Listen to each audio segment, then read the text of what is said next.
Hi, everyone. Reverend Dr. Katie here. We had such a great question come into the group earlier today. I wanted to get on right away and do a live about this, about the energy that we give ourselves. If you happen to be watching this on another platform like YouTube, I hope you come on over to our Facebook group, The Metaphysical Christian. Join where we have these kind of conversations a lot.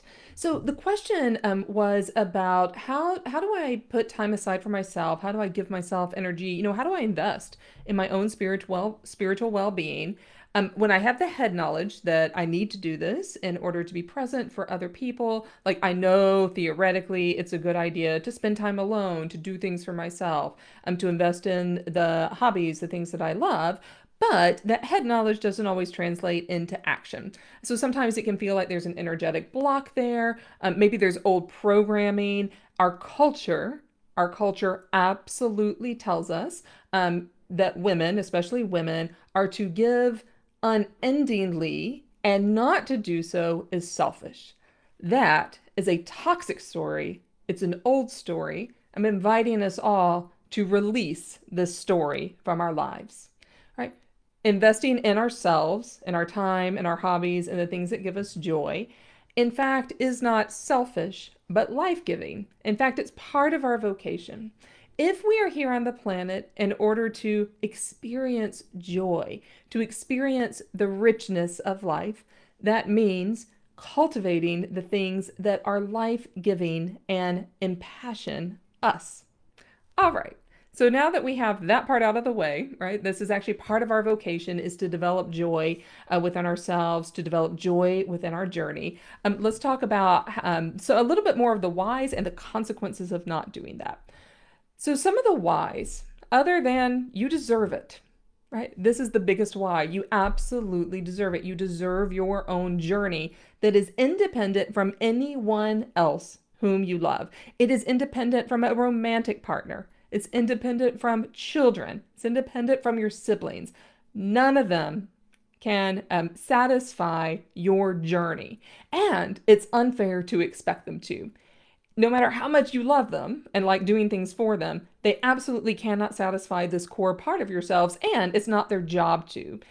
So, in doing things for others constantly, we're actually putting unfair burdens on them because then when they don't fulfill our inner needs, we can end up resenting them. So that's a huge consequence of not taking care of ourselves.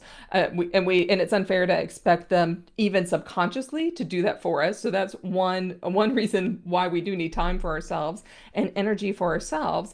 And then the other why is we have to invest in our own self-worth. So sometimes this can come down to not loving ourselves with the compassionate self-worth that God intends for us to love ourselves with. So let me invite everyone to pause just for a moment and experience this. If you've never experienced it for yourself, now is the time. Even if it feels a little fake, let me suggest to you to do it anyway. And this is something that you can cultivate each and every day. So I invite you to, maybe you might want to even imagine yourself, like in your mind's eye, take a deep breath, close your eyes, and imagine that you're looking on yourself. Imagine that there's angels all around and that the love and the grace of God is pouring into you, pouring all around you, just dripping down you like oil, like an abundance of oil running down all of you. And you experience this, you watch it, you sense it. And you have that your own love for yourself wrapped up in this moment. And just take a moment and experience that. Experience what it's like to love yourself fully. Because that love is of God and it is irreplaceable. So open your eyes. Just experience this for a second. Give yourself a hug. And relish in the beauty of your own creation. Now that you've experienced just a little taste of this, right? This is where the time for yourself, doing things for yourself, investing in yourself begins. It begins with your love of yourself and the recognition that only you and only your spirit, only your higher self can fulfill that within you. And in order to do that, we absolutely have to have time and space from others in our lives. Depending on the stage of life you're in, this could be hours or days or weeks at a time, or it could be 5 minutes at a time. But you have to know that you're worth it.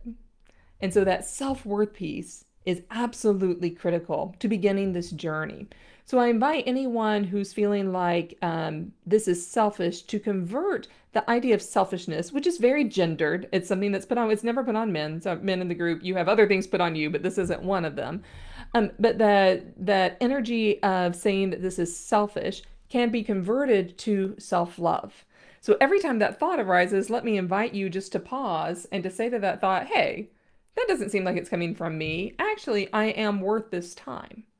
The other reason that may be motivating for some of you is if you have other women in your life who you feel like you always have to do things for, or men, and absolutely anyone in your life, what are we teaching them when we don't care for ourselves? We're teaching them that we're expendable.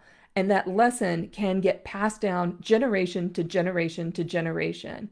And I would love it if this generation could eradicate that message that our own time and our own self-worth is actually expendable for the sake of others. That's a very toxic message that gets embodied in us. Now, I've had to unlearn this particular message, right? Because I definitely grew up in a culture where it's better to give than receive. We have to spend all of our time doing for others. If we don't do that, we're not selfish. It's a bad, no is a bad word. Setting boundaries is not allowed. And it's taken me a good chunk of my adult life to be able to set those boundaries. And life is so much richer, and I'm able to explore, and then I'm able to give. I'm able to be part of, to lead this community. I'm able to give to people that I work with. I'm able to be more present at home, right? About probably like 9 years ago or so, I was driving, my partner and I were driving somewhere, and he said, hey, I asked you to do that thing. Did you do that thing? And it was a very simple request. Like I was supposed to bring something, I forget what it was. It was like a physical object I was supposed to bring. He'd asked me, it was a simple thing. And I said, oh my gosh, I'm so sorry I haven't. I've been running 9 million ways to Sunday. I had not been taking care of myself. And he kind of paused and he was like, you're really at the point where you're doing so much for those that you serve and not for yourself that you're actually forgetting about me. And he was right. That was true. This was not the energy of you have to give selfishly and self-sacrificially in order to please me. He was helping me illuminate that I was giving so much to everyone else in my life that I was forgetting about myself. And in forgetting about myself, I was also forgetting about him. I was subconsciously giving the message that I was expendable. God did not create us to be expendable. Right? So this is the kind of energy to eradicate from our lives and help adopt that energy of self-love, of self-value. And when we do that, I promise with absolute clarity, you will be able to set appropriate boundaries. You will be able to tell other people no, and you'll be able to tell the right people yes. That's the thing. You'll be completely appropriately matched with the things you're supposed to be doing and that you thrive at doing. Right? So that's the energy shift that's needed. And it's an energy thing. It's a metaphysical thing. It's a Jesus thing as well. One suggestion I have just to get started with this is to block on your calendar the time for yourself. I don't care if it's 5 minutes or 15 minutes. Just block the time for yourself. Make it sacred. It's on your calendar. Absolutely nothing can infringe upon it. Right? This is key for our spiritual expansion, for our metaphysical expansion.